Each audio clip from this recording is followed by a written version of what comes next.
마가복음 11장 1절에서 10절 말씀입니다.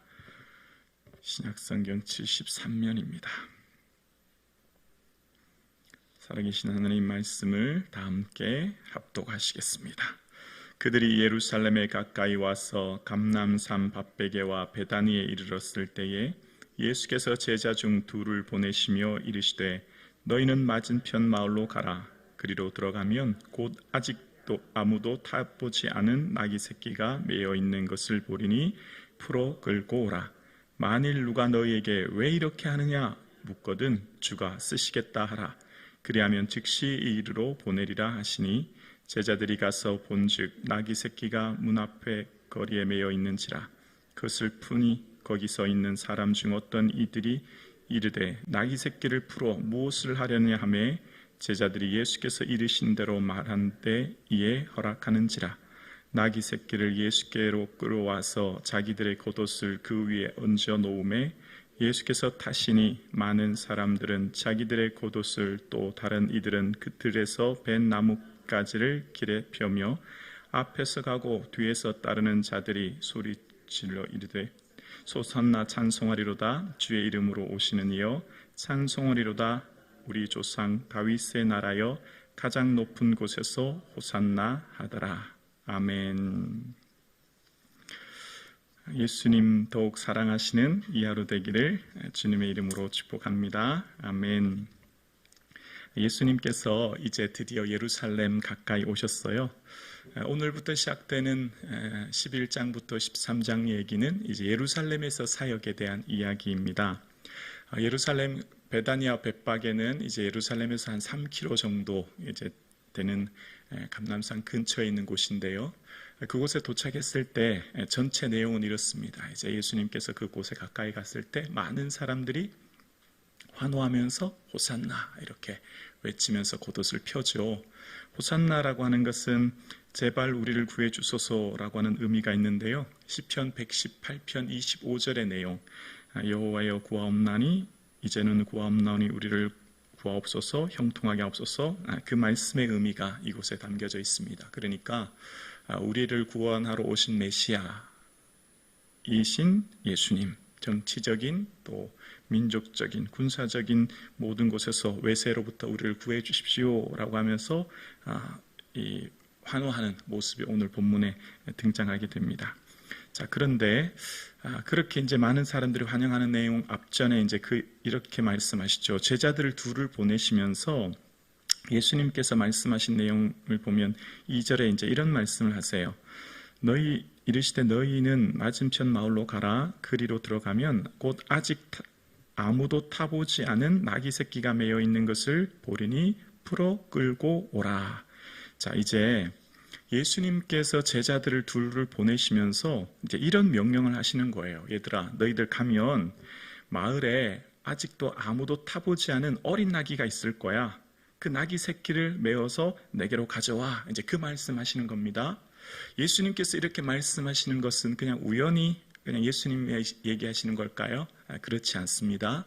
잘 아시는 것처럼 구약 성경에 나오는 스가랴 선지자의 예언이 성취되기 때문입니다. 이 말씀은 곧 스가랴서 9장 9절의 내용이 성취되는 거예요. 9장 9절에 보면 시온에 따라 크게 기뻐할지어다 예루살렘에 따라 즐거이 부를지어다 보라 내 왕이 내게 임하시나니 그는 공의로우시며 구원을 베푸시며 겸손하여 나귀를 타시나니 나귀의 작은 것 곧 나귀 새끼니라 라고 말씀하시죠. 480년 전 구약의 스가랴 선지자가 이 땅에 오실 메시아는 겸손하여 나귀를 타실 것인데 그분은 곧 어린 나귀를 타고 이 땅에 오실 것입니다 라고 하셨던 그 예언, 그 말씀대로 예수님께서는 그 예언이 이제 성취되는 장면이 오늘 본문의 내용이에요. 그래서 주님께서는 말씀하시기를 3절에 만일 누가 너희에게 왜 이렇게 하느냐 묻거든 주가 쓰시겠다 하라. 그리하면 즉시 이리로 보내리라 하시니 라고 말씀하세요. 지금 예수님이 그렇게 말씀하시면 주가 쓰시겠다 하면 즉시 보낼 거야 라고 말씀하시는 겁니다. 그러니까 지금 예수님께서 이제 예루살렘에 들어가는 역사적인 사건 앞에서 어린 나귀를 타시는 것은 480년 전 구약 스가랴 선지자 예언이 오늘 역사적인 현장의 사건이 이 자리에서 성취되는 사건이 바로 지금 오늘입니다. 사람 위에 동물이 언급되어 쓰임받는다는 얘기가 처음인데요. 주가 쓰시겠다라고 하면 주인이 허락하겠다는 겁니다. 지금 이 사건은 구약에 말씀하셨던 예수님의 그 역사적인 사건이 성취되는 현장인데, 이 주인이 자신의 나귀를 주님께 내어드리는 것은 영광일까요? 손해일까요? 엄청난 영광이죠. 예수님께서 지금 이 땅에 오셨고, 그리고 구약에 말씀했던 스가랴 선지자의 그 역사적 현장이 이곳에서 이루어지는 것은 주인에게는 엄청난 영광이에요. 세상적인 관점으로 볼 때는 당장 그때 운송수단인 귀한 이 가축을 잃어버린다고 하는 것은 손해일지 모르나, 지금 주님께서 이 땅에 오셨고 이제 드디어 예루살렘에 입성하는 지금 이 순간 주님께 내어드린다는 것은 큰 영광인 것이죠. 그리고 이것은 우연이 아니라 구약의 역사적인 사건의 예언이 성취되는 구속사에 동참하는 사건이 되는 거예요. 자, 여기서 우리가 생각해 보셔야 됩니다. 지금 저와 여러분, 우리가 이 땅을 살아가는 것, 나의 재산, 나의 재능, 나의 시간, 주님이 쓰시겠다고 할 때 드리는 것, 영광일까요? 손해일까요? 영광입니다. 엄청난 영광이에요. 어린 나귀가 이때 당시에 한두 마리 있었겠습니까? 더 많이 있었겠죠. 수많은 나귀 중에 이 지금 어린 나귀가 쓰임받는다고 하는 것은 이 주인에게 엄청난 영광이 되는 거예요. 하나님의 구속의 역사는 내가 하지 않는다고 멈춰지는 게 결코 아닙니다. 하나님의 구속의 역사는 내가 순종하지 않는다고 멈춰지고 중단되지 않아요. 내가 순종하지 않으면 다른 사람, 다른 것을 통해 그 구원의 역사의 물줄기가 흘러가는 거죠. 마치 에스더의 고백처럼 이때 내가 만일 잠잠하면 하나님께서는 다른 사람을 통하여 구원의 역사를 이루신다는 말씀 기억나시죠? 그러니까 지금 저와 여러분, 우리가 주님께 쓰임받는다는 것, 우리가 지금 주님 앞에서 내게 주가 쓰시겠다고 말씀하실 때, 예 주님, 제가 여기 있습니다, 나를 마음껏 써주십시오라고 하는 것은 손해가 아니라 영광 중에 영광인 줄로 믿습니다. 하나님의 구속의 역사는 우연히 어쩌다가 생기는 것이 아니라 하나님의 계획하심과 준비와 경륜 속에 이루어지는 것입니다. 그 하나님의 오랜 경륜 속에 이루어지는 구속의 역사에 내가 순종하여 쓰임받을 수 있다고 하는 것, 그것이 축복이요 영광인 줄로 믿습니다. 그 믿음의 눈이 있을 때 우리는 내 삶 가운데 주님께 드려지고 쓰여지고 하나님께 헌신되어지는 것이 얼마나 큰 축복인 것을 깨닫게 되는 거예요. 주님께서는 주가 쓰시겠다 하라, 제자들에게 얘들아 가서 나귀를 풀 때 좀 써도 되겠습니까? 이렇게 물어봐라 라고 하신 게 아니에요. 주님께서 의문형으로 묻는 게 아니라 주가 쓰시겠다 명령하라는 거예요. 왜 그럴까요? 왜 주님께서는 마치 듣는 주인이 불쾌하리만큼 기분이 안 좋게 그렇게 강압적인 표현을 쓰게 하셨을까요? 만물의 소유권은 예수님이신 줄로 믿습니다. 모든 만물의 주관자는 예수님이에요. 로마서 11장 36절에 이렇게 말씀하시죠. 이는 만물이 주에게로 나오고 주로 말미암고 주에게로 돌아감이라. 그에게 영광이 세세 있을지어다. 아멘. 모든 만물은 주님께로부터 나온 거예요. 그래서 골로새서 1장 16절에 만물이 그에게 창조되되 하늘과 땅에서 보이는 것들과 보이지 않는 것들과 혹 왕권들이나 주권들이나 통치자들이나 권세들이나 만물이 다 그로 말미암고 그를 위해 창조되었고 라고 말씀하세요. 산과 들과 구름, 바다와 땅, 내 생명과 시간과 재산, 기업과 자녀, 모든 것이 하나님으로부터 나왔고 예수님으로부터 나왔고 예수님을 위해 창조되었고 결국은 어떻게 해요? 예수님께로 돌아가는 거예요. 무슨 말이죠? 모든 소유권은 주님께 있다는 거예요. 우리는 뭐예요? 청지기예요. 우리는 관리하는 사람이에요. 그러니까 주님께서 쓰시겠다라는 말은 원주인 되신 주님이, 소유 되신 주님께서 쓰시겠다고 하니 청지기인 우리는 당연히 내어드리는 거예요. 우리는 모든 것을 잠깐 관리하는 자이기 때문입니다. 그래서 주님께서는 주가 쓰시겠다라고 말씀하라는 거예요. 모든 소유권에 주님께 있기 때문입니다. 모든 주인, 만물의 주인 대신 예수님께 그 소유권이 있기 때문이에요. 그래서 모든 것들은 주님께로부터 나와 창조되었고 마지막 종말에 주님께로 돌아가기 때문입니다. 여러분, 우리는 결국 주님께로 돌아갑니다.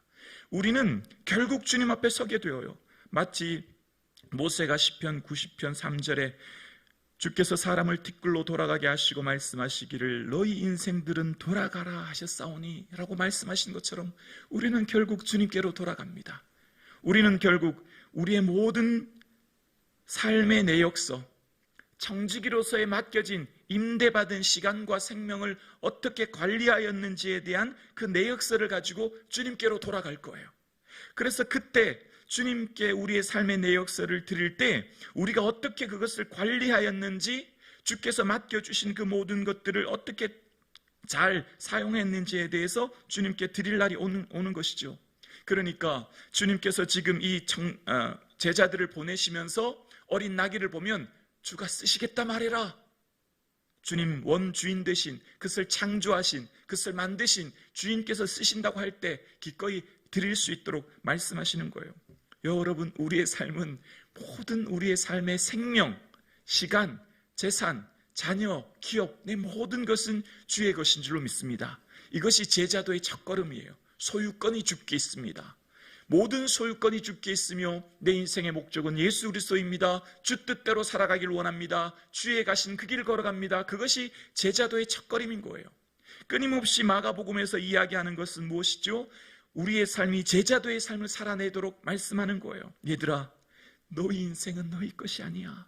모든 만물은 주님께로부터 나왔고 결국은 주님께로 돌아가게 돼. 그러니 너희에게 맡겨진 잠깐의 시간, 주님 부르실 때 그 순종하여 하나님의 역사적인 구속의 사건에 참여하여 동참하여 주님 기뻐하는 삶을 살아라고 말씀하는 거예요. 그것은 결코 손해가 아니라는 겁니다. 그것은 결코 우리의 삶에 지금 잠깐 드리는 것은 희생이요 헌신 같지만 그것은 하나님의 놀라운 구속의 역사에 동참하여 쓰임받는 것을 말씀하는 거예요.